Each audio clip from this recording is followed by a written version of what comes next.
हमारी संस्कृति, हमारे संस्कार सदा रहे हमारे साथ। भारत के महान ग्रंथों और काव्यों का संपूर्ण संकलन। सब्सक्राइब करें तिलक। कई तरीके की एलईडी लाइट्स आपके घर और ऑफिस के लिए। GR LED lights, make India bright.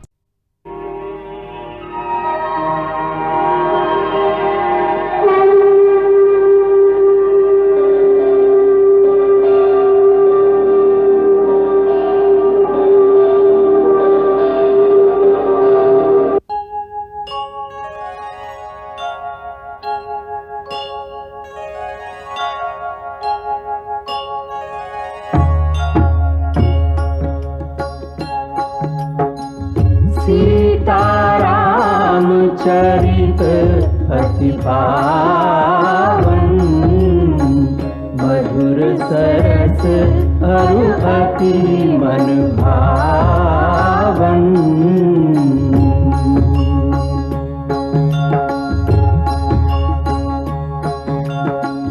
पुनि पुनि कितने हो सुने सुनाए, की प्यास बुझत न बुझाए।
भरत, लक्ष्मण और शत्रुघ्न को कलेवा क्यों नहीं?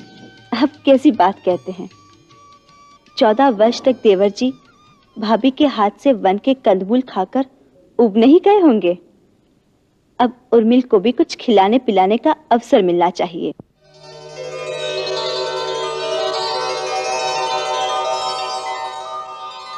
और भरत? हाँ भाभी, हमें क्यों नहीं? बड़ी माँ तो कहती है मेरी सीता से अच्छी रसोई कोई बना ही नहीं सकता, फिर उस रस से हमें क्यों वंचित रखा जाता है? कुछ मांडवी का भी सोचा है? उस बेचारे ने भी 14 वर्ष एक तपस्या की है। आज जब उसकी मन की इच्छा पूरी करने का समय आया है, वह भी छीन लो।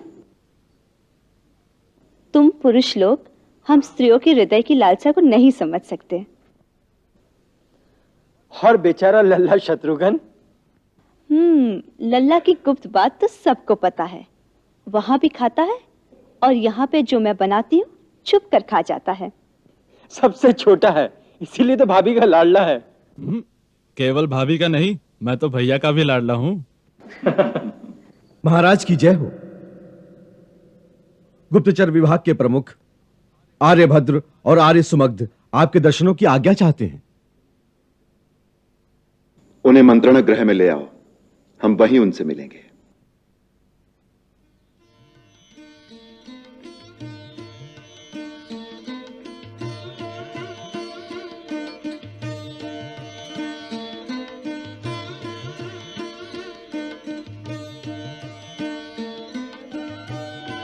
हम बाहर से सीधे मंत्री सभा में आएंगे।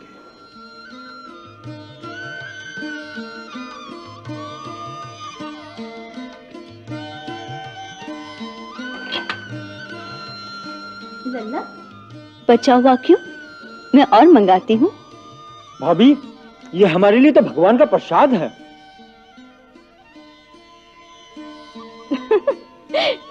देखो तो, सबको खाने की पड़ी है, इसीलिए महाराज के साथ कोई नहीं गया, है ना? जब महाराज अपने गुप्तचरों से मिलते हैं तो वहां किसी को भी जाने की आज्ञा नहीं। क्यों? फिर गुप्त क्या रहेगा? ये गुप्तचर ही तो राजा की आंखें और कान होते हैं, जिनके द्वारा राजा एक ओर अपनी प्रजा और दूसरी ओर अपने राज्याधिकारियों पर दृष्टि रख सकता है कि कौन क्या कर रहा है। जिस राजा में इतनी चेतना न हो, जो केवल अपने दरबारियों और चाटुकारों की बातें सुनता रहे, वो किसी समय किसी भी षड्यंत्र का शिकार हो सकता है। परंतु आप लोगों से किस बात का पर्दा? क्यों नहीं? यदि मेरे ही विरुद्ध कोई शिकायत हो तो मेरे होते हुए वो राजा तक कैसे पहुंचेगी? महाराज ने कहा था, राजा का कोई सगा संबंधी नहीं होता। अच्छा, पत्नी भी नहीं? नहीं, कोई भी नहीं। पिताश्री कहा करते थे, अपने गुप्तचरों की बात राजा को अपने हृदय में ही गुप्त रखनी चाहिए।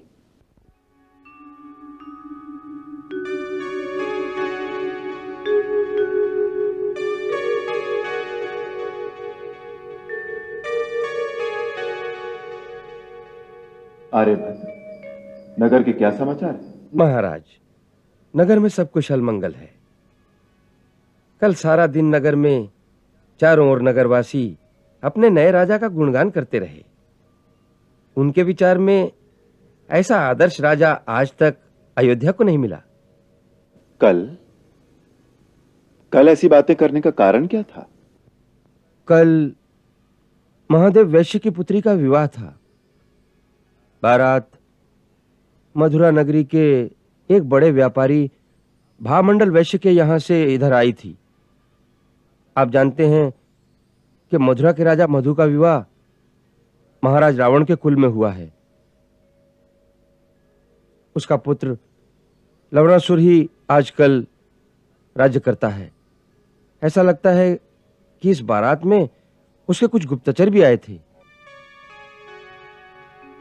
वो नगर में जगह जगह दुकानों पर कुछ वस्तुएं खरीदने के बहाने जा रहे थे और नागरिकों से आपके बारे में कई प्रश्न कर रहे थे कि अयोध्या का राजा कैसा है।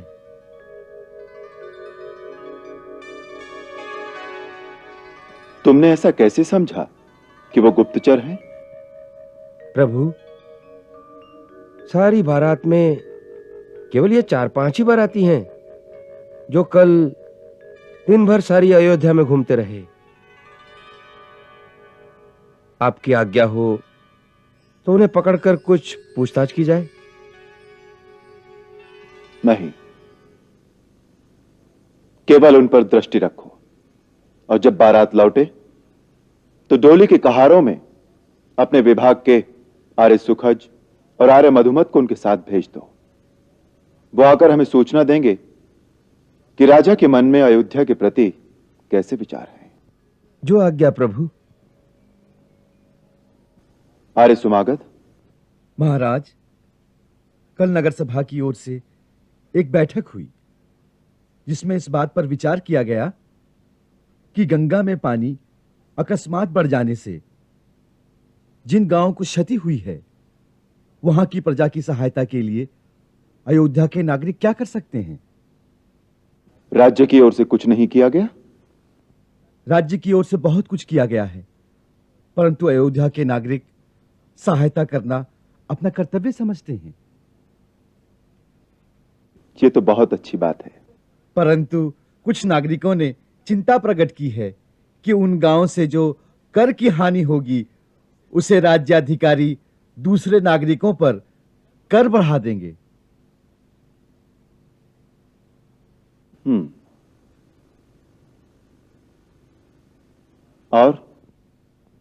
और कल रात क्या हुआ? कल रात एक स्त्री राजमहल के द्वार पर जोर जोर से चिल्लाकर कह रही थी कि मुझे इसी समय महाराज राम से मिलना है, मुझे न्याय चाहिए। फिर प्रहरी ने द्वार नहीं खोला। उसने कहा, प्रातः राज्यसभा में जाओ। फिर वो कह रही थी कि पहले ही मेरे पति ने मुझे घर से निकाल दिया है। मैं आज भी रात भर बाहर रहूंगी तो बहुत बुरा होगा। फिर वो रोती रही।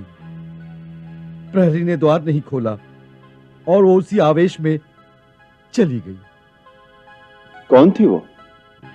मैंने ये जानने के लिए उसका पीछा करने की कोशिश की, परंतु वो अपने आवेश में इतनी तेजी से भागती हुई सरयू के किनारे अंधकार में खो गई।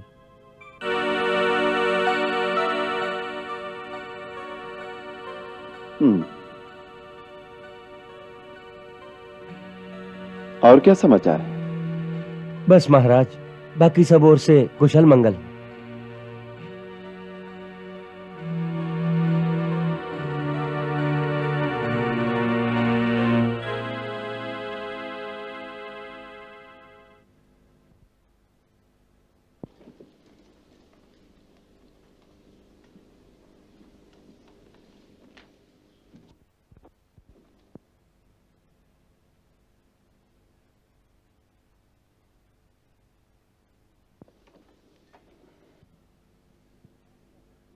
महाराज, यदि आज्ञा हो तो नगर श्रेष्ठ श्री धर्मपाल जी आपकी सेवा में नागरिकों की ओर से कुछ निवेदन करने के लिए आए हैं। हम उनकी समस्या जानते हैं।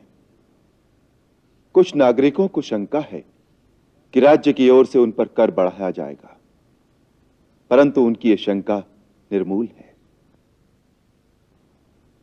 हम सर्वसाधारण प्रजा से अंधाधुंध कर लेने से कभी सहमत नहीं हो सकते।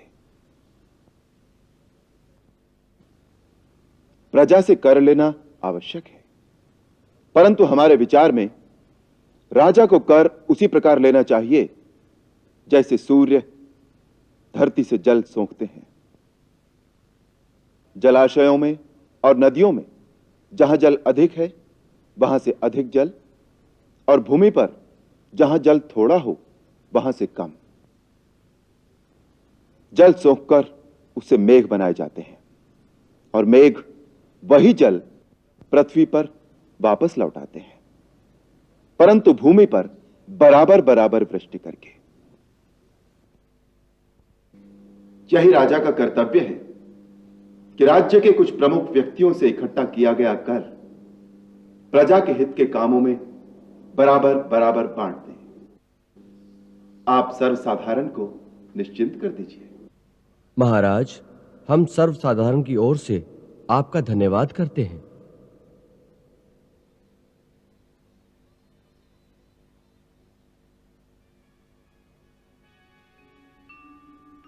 आर्य सुमंत्र। महाराज, कल रात्रि में राजमहल के द्वार पर एक स्त्री न्याय मांगने के लिए आई थी, परंतु उसे यह कहकर भेज दिया गया कि कल सवेरे आना। क्यों? आप राजद्वार के प्रमुख प्रहरी को बुलाकर उसकी जांच कीजिए। महाराज, मुझे यह सूचना प्रातःकाल ही मिल चुकी थी। मैंने उसकी जांच भी की है। प्रहरी का कहना है कि महाराज उस समय महारानी के साथ अपने विश्राम गृह में पधार चुके थे। महाराज और महारानी के विश्राम में बाधा ना हो, इसलिए उसे आज प्रातः बुलाया है। अरे सुमंत्र, यदि न्याय में देरी की जाए तो वो न्याय नहीं अन्याय हो जाता है, और कभी कभी उसका परिणाम बहुत भयानक होता है। हमारे विचार में यदि प्रजा का कोई भी व्यक्ति बेआराम जागता हो तो राजा को आराम से सोने का कोई अधिकार नहीं है। हमने राज्य सिंहासन से घोषणा की थी कि हम आज से एक सन्यासी का जीवन व्यतीत करेंगे, और प्रजाहित के सामने हमारी निजी सुख सुविधा का कोई मोल नहीं। इसलिए प्रजा के किसी भी व्यक्ति को राजा के पास आने में उतनी ही सुविधा होनी चाहिए जितनी एक सन्यासी की कुटिया में जाने में। जैसे भी हो, उस महिला को ढूंढकर हमारे पास लाया जाए।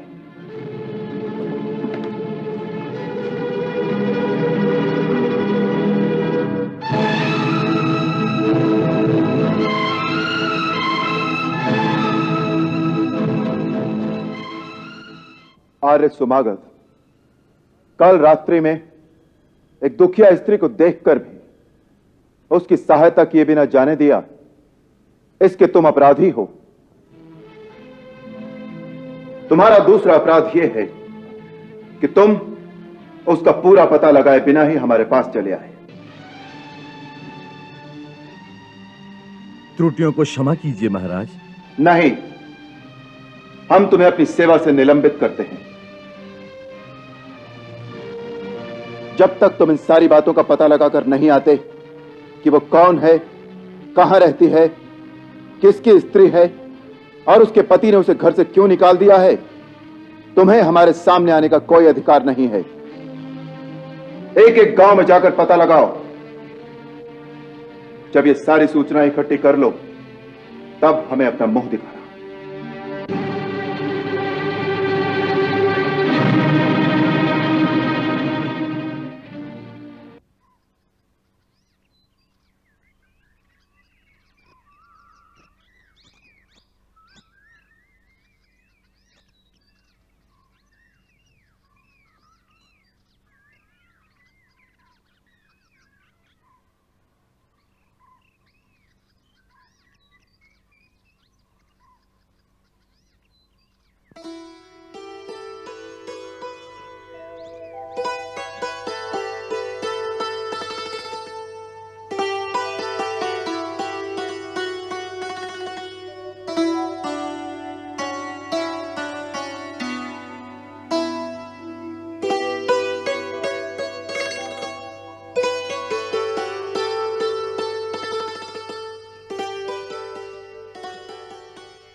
वीणापाणि नमस्तुभ्यं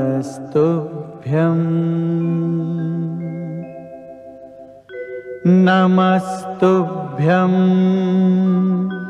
हंसवाहिनी नमस्तुभ्यं वाग्दायिनी देवी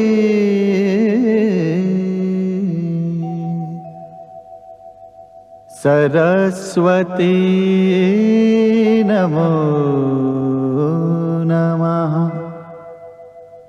सरस्वती नमो नमः।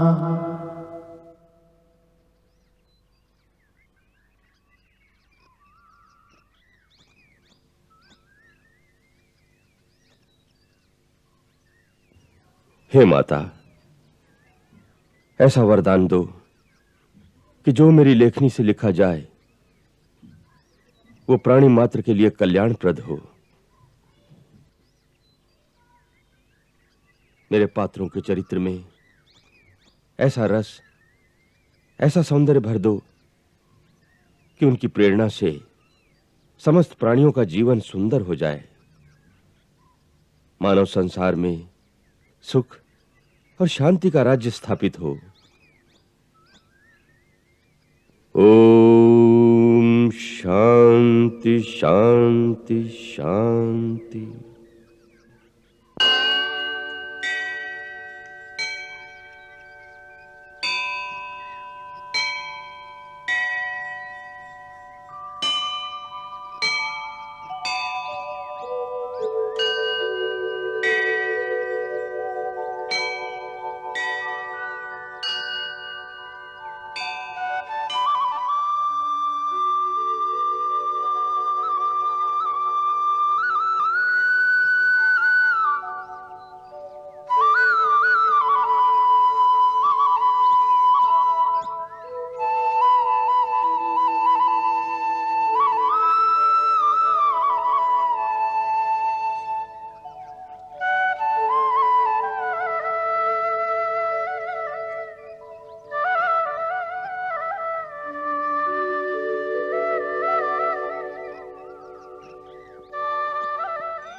जय हो महर्षि।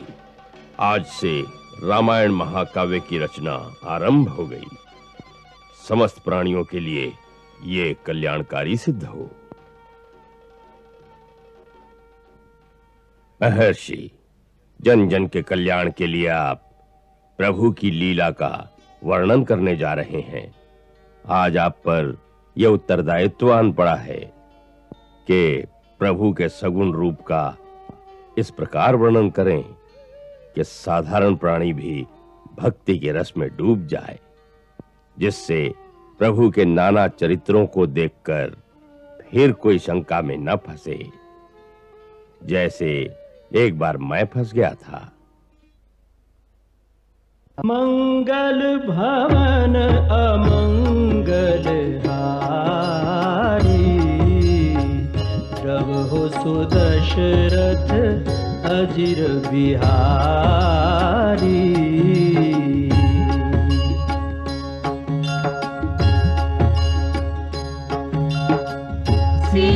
सीताराम चरित अति पावन, मधुर सरस अरु अति मन भावन।